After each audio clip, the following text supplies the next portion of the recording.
If you've ever gone down the rabbit hole of trying to conceive or, even just supported a friend through it, you know exactly what that feels like. Oh, yeah? It starts with excitement, maybe a little bit of anxiety, and then you hit Google and just boom! Suddenly you are navigating a maze blindfolded. Maze is putting it lightly. It's more like an avalanche of information. It really is. And it's so polarized. You have the super high-tech medical route. Right. IVF, hormones, Right. very clinical. Exactly. And then on the flip side, you have the natural route, which is often just endless lists of supplements, green juices, and people telling you to just relax. Ugh, yeah. It's universally challenging and, frankly, usually pretty overwhelming. It is. It's a space where people are so desperate for some control, so they're willing to try anything. But the struggle is figuring out what actually applies to them specifically versus what worked for, a random stranger on a forum. Exactly. And that is why I got so excited about this stack of research we're looking at today. Hmm. We're looking at a natural approach, specifically customized herbal medicine. But the way it's being applied here is, well, it's surprisingly high-tech. It's not just tea leaves, is it? No, it's biology. We are digging into the work of a pioneer in this field, Mike Berkeley, and the data surrounding it. And just to clarify right off the bat, when we say customized, we aren't talking about grabbing a generic bottle of fertility blend off the shelf. No, not at all. That is the core mission of this deep dive. We want to move past that idea of generic health supplements and really understand the specific mechanisms of tailored herbal medicine. Because I think most people hear herbal medicine and they think it's just a placebo. Or something mild you drink when you have a cold. Yeah. Whereas the source material defines this very specifically. The term customized is the heavy lifter here. It's not just take this herb for fertility. So what is it then? It's about creating formulas that are tailored to a specific health profile. They're looking at menstrual patterns, sure, but also like energy levels, digestion, sleep quality, your whole physical constitution. It's the antithesis of the one-size-fits-all approach. Exactly. Which I think is the hook for me. I usually think of herbal medicine as this ancient, slightly mystical practice, but the way our sources describe it sounds almost like engineering. It's very precise. It is precise. And while the ingredients might be ancient, the application is grounded in, real biological mechanisms. We're going to be talking about hormonal balance, cellular health, vascularization. It's how these old-school compounds meet modern fertility goals. You got it. Okay, let's unpack this. I want to start with the philosophy behind it, because in modern Western medicine, we're kind of used to the pill for an ill model. Right. You have a headache, take an aspirin. You have an infection, take antibiotics. How is this different? The difference is really between treating the symptom and treating the individual. The core philosophy here is that you aren't just looking at the reproductive organs in isolation. You are looking at the whole person. So they aren't just looking at my charts. They are, but they're looking at the context of those charts. The process involves a really deep assessment. According to the source, a practitioner analyzes cycle patterns, yes, but they're also looking at your energy levels throughout the day. Like, do you crash at 3 p.m.? Yeah, exactly. Do you crash at 3 p.m.? Do you run hot or cold? They're looking for these underlying imbalances that might not show up on a standard fertility panel, but are affecting your body's ability to conceive. It makes sense when you think about it. I mean, if your body is stressed or your energy is totally tanked, reproduction is probably the first thing your body shuts down to conserve resources. Precisely.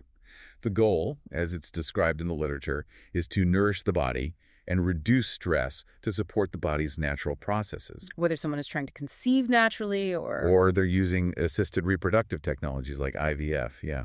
The objective is to get the body into a state where it feels safe and healthy enough to reproduce. I had this analogy in my head as I was reading through the notes on this. Oh, yeah. It's like buying a suit. Okay, go on. So you can go to a department store and buy a suit off the rack.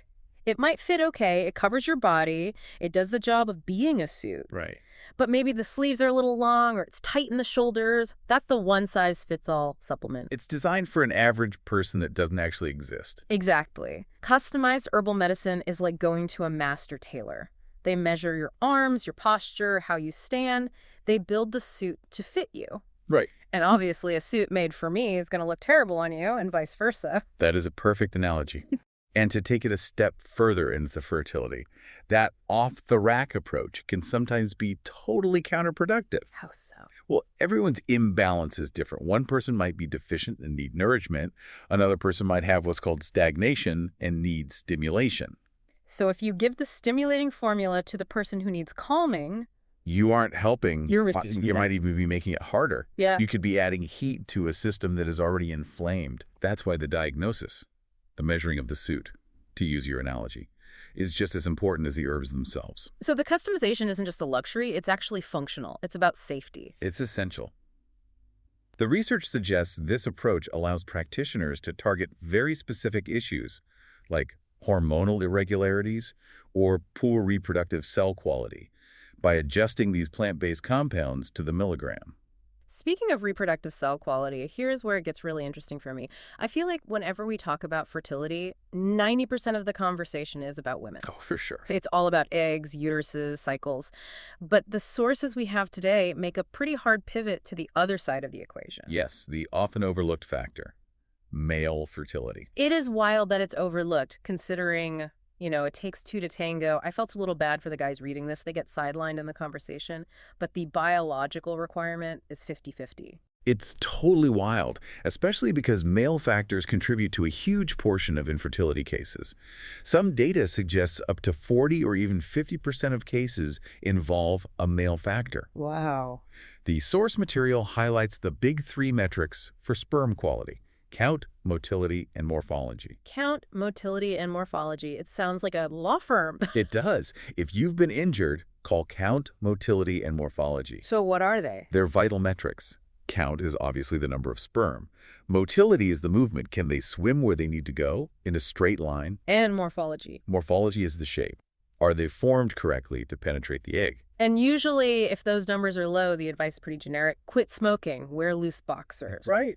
But the research says herbs can actually help with this mechanistically. I mean, how? So the mechanism of action described is really interesting. It comes back to that idea of nourishing the body, but specifically, the sources mention reducing oxidative stress. Oxidative stress. I hear that term in skincare ads, but what does it mean inside the reproductive system? Think of it like biological rust.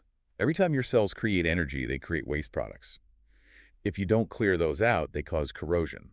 That's oxidative stress. Okay. And it really damages sperm cells. It attacks the membrane, it damages the DNA inside the sperm head.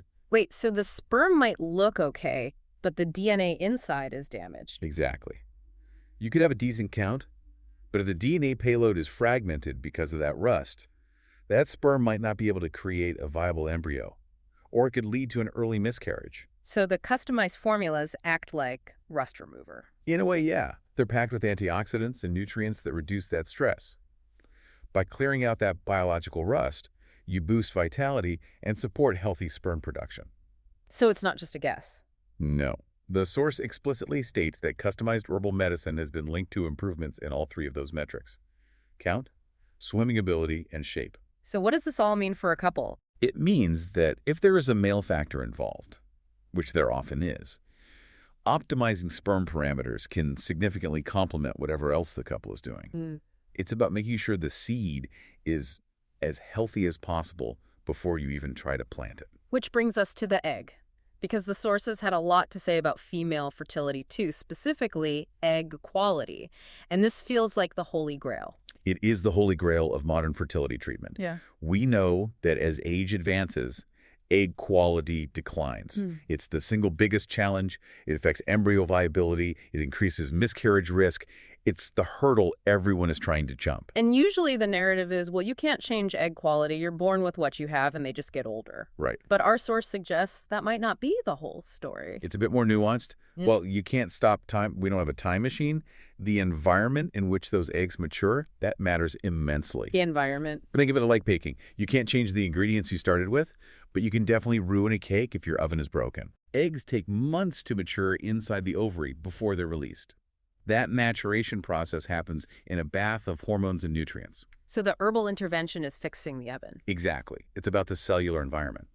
The source notes that herbal medicine intervenes by providing antioxidants and nutrients that protect and enhance ovarian function. So if the ovary is healthier, if the hormonal signaling is clearer, The eggs that are recruited and matured have a better chance of being high quality. The source also mentions specific conditions, right? Like PCOS. Yes, polycystic ovary syndrome. Yeah. It's a very common condition where the signaling is just off. It's like a traffic jam. The body tries to recruit too many eggs, but none of them mature fully, and so ovulation becomes erratic or stops. And herbs can direct traffic. The evidence shows that certain plant extracts can actually regulate the endocrine pathways.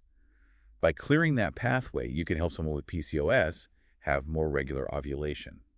It's about getting the body's rhythm back on track. So in the seed, the sperm, and the egg. But we also need a place to plant it.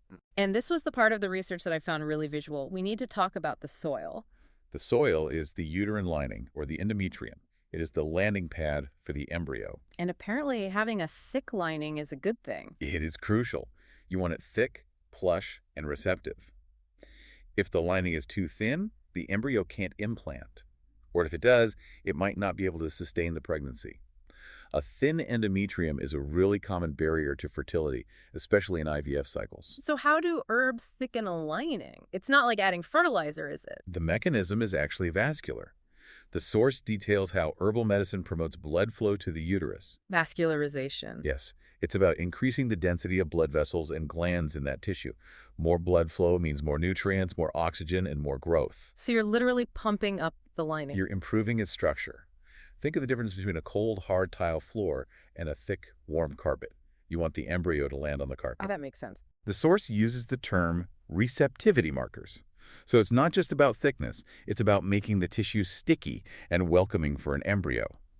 The research demonstrated that these interventions can lead to noticeable increases in thickness and better outcomes for implantation. Okay, so we've covered the mechanism: sperm, egg, lining, seed, and soil. It all sounds great in theory, Right. but I'm the kind of person who needs to see the receipt.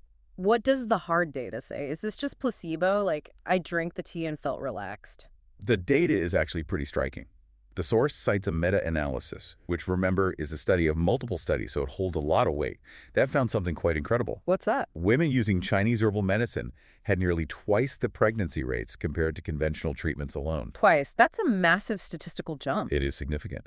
And they noted specific improvements in ovulation and endometrial thickness. So it really validates the idea that this isn't just a placebo effect. There is real physiological change happening. We are measuring thicker linings and better hormone profiles. Wow. Now, we can't talk about the source material without talking about the expert behind a lot of this perspective. We've mentioned him a few times, Mike Berkeley. Yes, Mike Berkeley, LAC, Faborm. He's a licensed and board-certified acupuncturist and herbalist. But his profile in our source material is fascinating because of his role in history. He's basically the OG of this in the U.S., right? He is. He's widely recognized as the first practitioner in the United States to focus exclusively on fertility issues. He founded the Berkeley Center for Reproductive Wellness in New York City back in 1997. That's a long time to be specializing in one thing. Back in 97, I feel like acupuncture was still considered pretty fringe.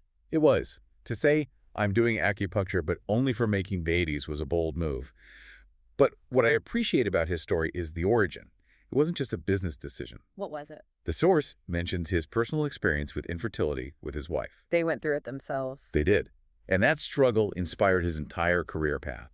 It led him to graduate from the Pacific College of Oriental Medicine and dedicate his life to this. I always feel like practitioners who have been in the trenches themselves just bring a different level of empathy to the table. Oh, absolutely. They know what that negative pregnancy test feels like. And that empathy informs his approach, which is very integrative. He's not sitting there saying, Western medicine is bad, don't do IVF. Which is key, because I think people often feel like they have to choose sides. Yeah, that's Saul's dichotomy. I'm doing IVF, so I can't do herbs. Or I'm doing herbs, so I shouldn't see a doctor. And the source material really emphasizes that this can be a complement to modern medicine.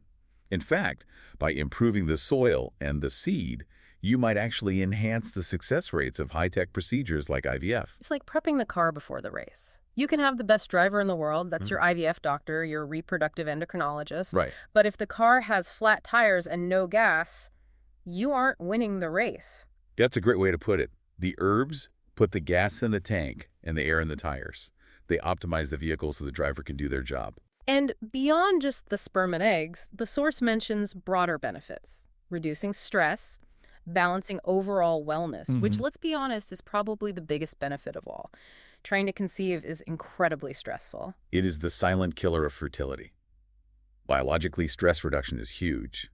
When you're stressed, your body produces cortisol, and cortisol is a resource hog. How so? It steals blood flow and nutrients from the reproductive system and sends them to your muscles and brain so you can run away from a tiger. But there is no tiger. It's just an email from your boss or the anxiety of the whole process. Exactly.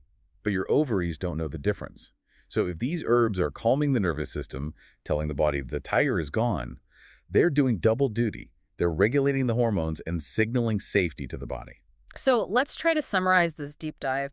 We started with the idea of moving beyond generic supplements to true customization. Right, the suit analogy. It has to fit you. Yeah. And we looked at three main pillars. First, male fertility. We learned that herbs can reduce oxidative stress, that rust, to improve sperm count, motility, and shape. Second, female fertility. We saw how tailored formulas can balance hormones, regulate conditions like PCOS, and improve the cellular environment, the oven for eggs, which is just crucial as we age. And third, the uterine lining. The soil. Increasing blood flow and vascularization to make sure there is a thick, receptive landing pad for the embryo. All backed by research showing potentially doubled pregnancy rates and championed by experts like Mike Berkeley, who have been bridging this gap between East and West for decades. It really paints a picture of a much more holistic, personalized way to approach reproductive health. It does. It shifts the perspective from just treating infertility, which feels like fixing a broken machine, to optimizing reproductive wellness. I like that distinction, Right. optimizing wellness. It puts the power back in the patient's hands. It gives you something you can actively do to improve your odds. So here's the thought I want to leave you with today. We've spent this whole time talking about fertility. But if traditional herbal medicine can have this kind of impact, literally doubling success rates in some studies, by focusing on the soil and the environment of the body. Where else does that apply? Exactly. What other areas of modern medicine are we trying to force a seed into without thinking about the soil? That's a great question. If we applied this level of personalized environmental preparation to, I don't know, heart health, surgery recovery, autoimmune disease. It raises a really important question about the future of medicine. Maybe the future isn't just about better drugs or more advanced surgeries, but about better preparation of the body to receive those treatments. Imagine if you spent 3 months prepping your soil before heart procedure. It feels like a missed opportunity in the broader medical conversation. I agree. We treat the disease, but we often forget to treat the terrain. Something to mull over. Maybe we all need a little more custom tailoring in our healthcare. I think we definitely do. That's it for this deep dive. Thanks for listening, and we'll catch you next time.